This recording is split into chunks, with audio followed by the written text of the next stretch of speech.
Baik, Assalamualaikum warahmatullahi wabarakatuh. Waalaikumsalam Waalaikumsalam Waalaikumsalam warahmatullahi wabarakatuh. warahmatullahi wabarakatuh. warahmatullahi wabarakatuh. Selamat datang di talk show Inspiratif Civitas Akademika. Hari ini kita akan membahas praktik nyata di lingkungan perguruan tinggi. Mana yang menjadi good practice dan mana yang termasuk bad practice. Bersama saya Nur Fadila Supraitno, dosen Politeknik Negeri Tanah Laut, dan tentu saja bersama narasumber kita yang hadir pada hari ini, yaitu Pak Adit dari Politeknik Negeri Tanah Laut, Bu Nurjana dari Politeknik Negeri Tanah Laut, dan Pak Anto dari Politeknik Negeri Tanah Laut, dan dari Politeknik Negeri Banjarmasin, yaitu Bu Putri Aulia Ema. Baik, yang pertama yang akan kita bahas terkait dengan good practice ya.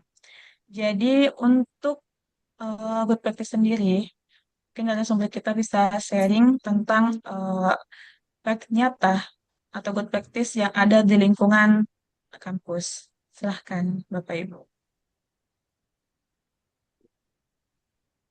Baik, Budila, terima kasih kesempatan yang diberikan. Yang pertama, mengenai best practice yang telah dilaksanakan di Politeknik Negeri Tanah Laut, khususnya di 4 akuntansi perpajakan, yakni adalah digitalisasi layanan akademik dan penelitian. Yang sudah kita laksanakan adalah penggunaan LMS atau Learning Management System.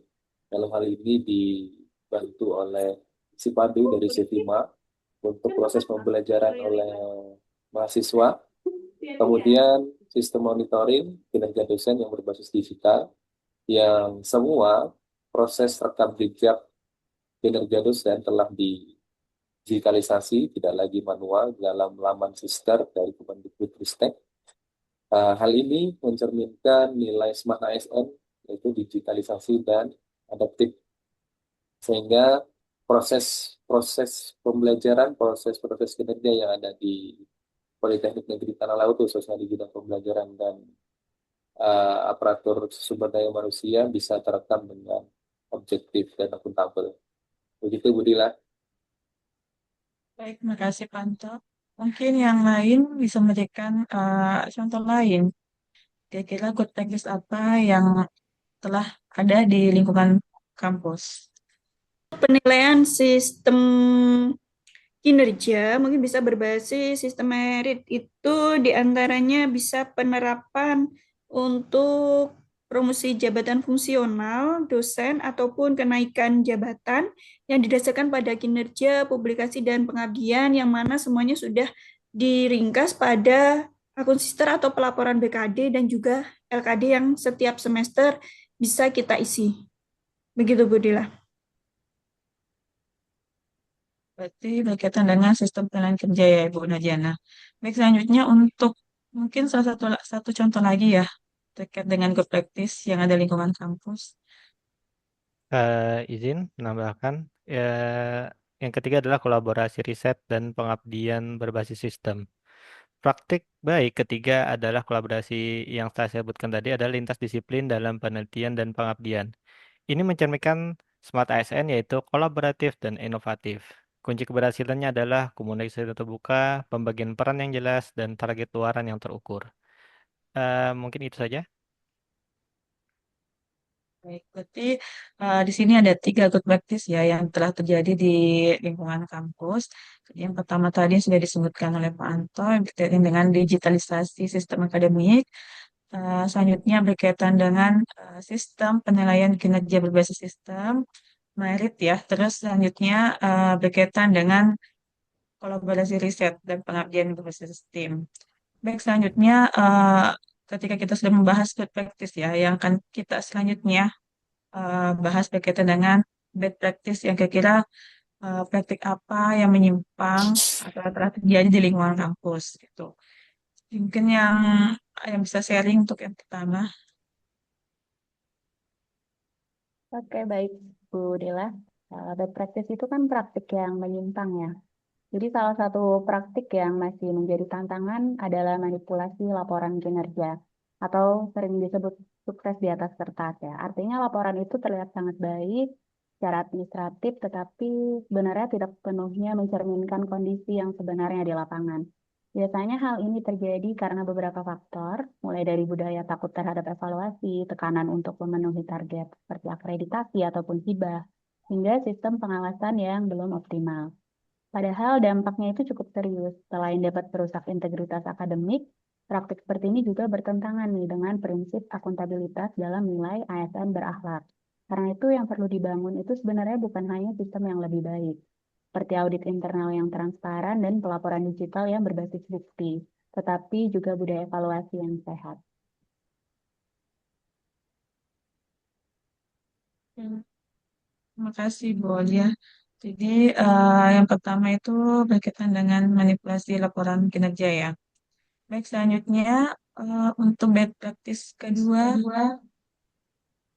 Untuk bad practice yang kedua, mungkin bisa dicontohkan seperti promosi jabatan yang tidak berdasarkan sistem merit, Bu. Di mana praktik buruk yang kedua ini adalah promosi karena adanya kedekatan antara pimpinan dan juga bawahan, dan juga bukan disebabkan oleh kompeten dari masing-masing dosen ketika mengajukan kenaikan jabatannya. Penyebabnya bisa juga karena ego sektoral ataukah dari nepotisme dan tidak konsisten menerapkan sistem merit. Di mana semuanya itu bisa juga kita cegah atau kita atasi itu dengan seleksi terbuka. Jadi dilakukan secara transparansi agar nilai berakhlak ASN ini bisa diterapkan. Selanjutnya penilaian berbasis indikator objektif dan juga transparan terhadap hasil seleksi. Bukan lagi secara kedekatan antara bawahan dan juga atasan. Begitu, Bu Dila. terima kasih Bu Nadiana. Baik, untuk eh, contoh lain mungkin untuk bad practice ya, Bapak Oke, Ibu di lingkungan kampus yang terjadi. oke, saya menambahkan lagi. Yang ketiga adalah resistensi terhadap perubahan digital. Ada juga dosen atau tenaga pendidik yang menolak digitalisasi. Ini menyimpang dari nilai adaptif, yaitu menggunakan dan mempelajari hal baru berupa teknologi. Penyebabnya adalah, pertama, kurang literasi digital. Yang kedua, merasa berada di zona yang nyaman. Terus, tidak ada pendampingan. Alternatifnya apa? Yang pertama adalah pelatihan yang bertahap, terus pendampingan personal, dan yang terakhir adalah apresiasi bagi yang adaptif. Jadi berdasarkan dari topik kita ya berkaitan dengan good dan bad practice ini, jadi yang perlu kita eh, lakukan perubahan atau solusi besar yaitu berkaitan dengan dari kita perspektif manajemen ASN ya. Yaitu yang pertama yang harus kita lakukan yaitu konsisten terhadap penerapan sistem merit. Terus penguatan budaya integritas dan penegakan disiplin berbasis regulasi. Dan untuk perspektif Smart ASN tersendiri, yaitu melakukan transformasi digital menyeluruh, serta mendorong inovasi berbasis kebutuhan publik, dan membangun kolaborasi lintas unit. Mungkin terakhir, sebagai penutup dalam jauh kita atau talkshow kita pada hari ini, mungkin silahkan Bu Olia. Baik, terima kasih Bu Dila. Dari diskusi kita hari ini ya, dapat kita lihat bahwa membangun kampus yang berintegritas itu tidak hanya bergantung pada kebijakan, tetapi juga pada praktik nyata yang dijalankan oleh seluruh sivitas akademika. Praktik baik seperti digitalisasi layanan, penerapan sistem merit, dan kolaborasi dalam riset menunjukkan bahwa nilai profesionalisme, akuntabilitas, dan kolaborasi dapat diwujudkan dalam kerja sehari-hari. Namun di sisi lain masih terdapat praktik yang perlu dibenahi, seperti manipulasi laporan kinerja, promosi yang tidak berbasis merit, serta resistensi terhadap perubahan digital. Hal ini menjadi pengingat bahwa integritas harus terus dijaga melalui sistem yang transparan, pengawasan yang baik, serta budaya evaluasi yang sehat.